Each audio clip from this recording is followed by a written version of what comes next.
कुछ कहानियाँ महज सुनाई नहीं जाती, उन्हें जिया जाता है। और हमारी कहानी, मेरी और मेरे कर्नल हमजा की कहानी, एक ऐसी कहानी है जो सिर्फ मेरे दिल में जिंदा है।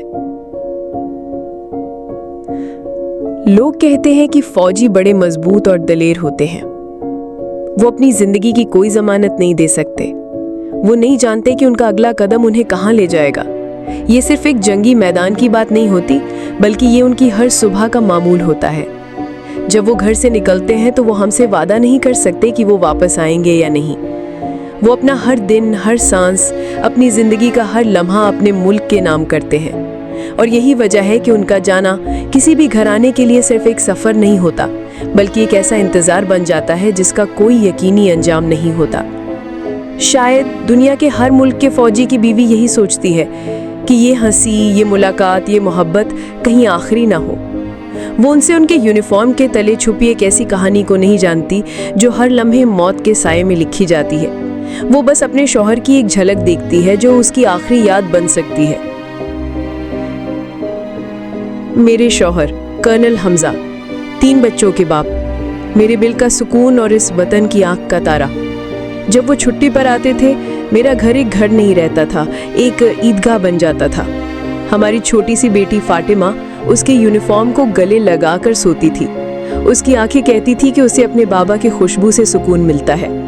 और हमारा बड़ा बेटा अली हमजा के भारी फौजी जूते पहनकर पूरे घर में यूं मार्च करता जैसे उसने अभी कोई जंग जीती हो।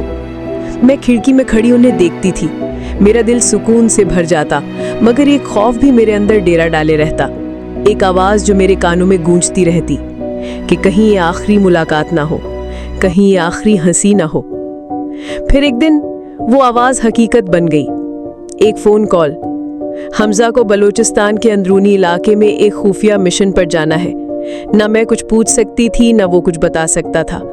उसकी आंखों में खामोश इल्तिजा थी कि बस उसका हाथ थामे रखूं, उसकी ढाल बने रहूं। जाने से पहले उसने बेटी को चूमा, बेटों को सीने से लगाया और मुझे देखा, एक ऐसी नज़र जैसे वो मुझे अपने साथ ले जाना चाहता हो। उसने मेरा हाथ थामकर कहा, वापस आकर वो कहानी सुनाऊंगा जो दुनिया नहीं जान सकेगी। वो चला गया और हमारे घर की दीवारों से उसकी आवाज़ छीन ली गई। दिन, हफ्ते, महीने गुजरते गए, मगर उसकी कहानी का इंतज़ार जारी था। हमारे घर की फिजा में एक सन्नाटा छा गया था। अली हर आहट पर दरवाज़ा खोलता और मायूसी उसके चेहरे पर डेरा डाली रहती। फातिमा हर रात सोने से पहले अल्लाह से एक ही दुआ मांगती, ए अल्लाह, मेरे बाबा को कुछ ना हो। आप मेरी सारी खिलौने ले लो, मगर मेरे बाबा को ना लेना। मैं हर रात बिस्तर पर उसकी जगह को छूती। वो ठंडी, खाली, जैसे कोई मुझसे मेरी ज़िंदगी का एक हिस्सा ले गया हो। फिर एक दिन वो लम्हा आया जिससे मैं हर रोज़ डरती थी। एक फ़ोन कॉल। आवाज़ काँप रही थी, हमजा बलूचिस्तान में एक धमाके में लापता हो गए हैं। शायद वो शहीद हो चुके हैं। लाश नहीं मिली। मेरा घर लरज़ गया जैसे किसी ज़लज़ले ने सब कुछ हिला दिया। बच्चों ने बोलना छोड़ दिया और मैं बस एक ही बात दोहराती रही, जब तक लाश न मिले मेरे लिए वो लापता है, मरा नहीं। उसने कहा था वो कहानी सुनाएगा और वादे झूठे नहीं होते।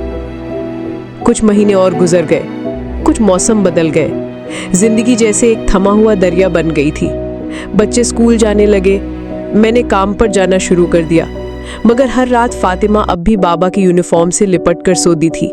वो यूनिफॉर्म जो अब सिर्फ याद की खुशबू लिए हुए था। फिर एक दिन शाम का वक्त था, बिजली चली गई थी, बाहर बारिश हो रही थी, घर की लाइटें बंद थीं और दिल भी बुझे हुए थे। दरवाजे पर एक आहिस्ता सी दस्तक हुई। पहले हम सब डर गए। फिर फातिमा, वही मासूम बच्ची जो बाबा की कहानी का इंतजार कर रही थी, दौड़ी और दरवाज़ा खोला। एक साया खड़ा था, भीगा हुआ। उसके गीले कपड़ों में मिट्टी की सौंधी खुशबू आ रही थी। उसकी आंखों में थकावट थी, मगर एक ऐसी चमक जो मैं हजारों में पहचान सकती हूँ। बाबा, बाबा! फातिमा की चीख ने पूरे घर को जगा दिया। मैं भागी। हमजा, तुम जिंदा हो? ये ख्वाब तो नहीं? वो मुस्कुराया और उसने अपने बाजू फैला दिए। मेरे बच्चे उसकी तरफ भागे जैसे वो एक लंबे सफ़र के बाद घर वापस आए हों। अली उसके सीने से लिपट कर बोला, बाबा, आपको क्या हुआ था? फातिमा ने उनकी गोद में सर रखा। बाबा, बस अब कहीं मत जाना। और मैं मैं चुपचाप उनके कदमों में बैठ गई। बस एक जुमला मेरी जबान पर था, जिंदगी वापस आ गई है। कुछ सिपाही सिर्फ सरहद पर नहीं लड़ते, वो अपने घर वालों के दिलों में भी एक जंग लड़ते हैं। और जब वो जीत कर वापस आते हैं तो सिर्फ दुश्मन ही नहीं हारता, मौत भी शर्मिंदा हो जाती है। एक गहरी आहट के साथ आवाज खामोश हो जाती है। ये कहानी हर उस सिपाही की है जो नाशन के लिए जीता है और घर वालों के लिए मरता है, मगर वापस आता है, क्योंकि वादे झूठे नहीं होते।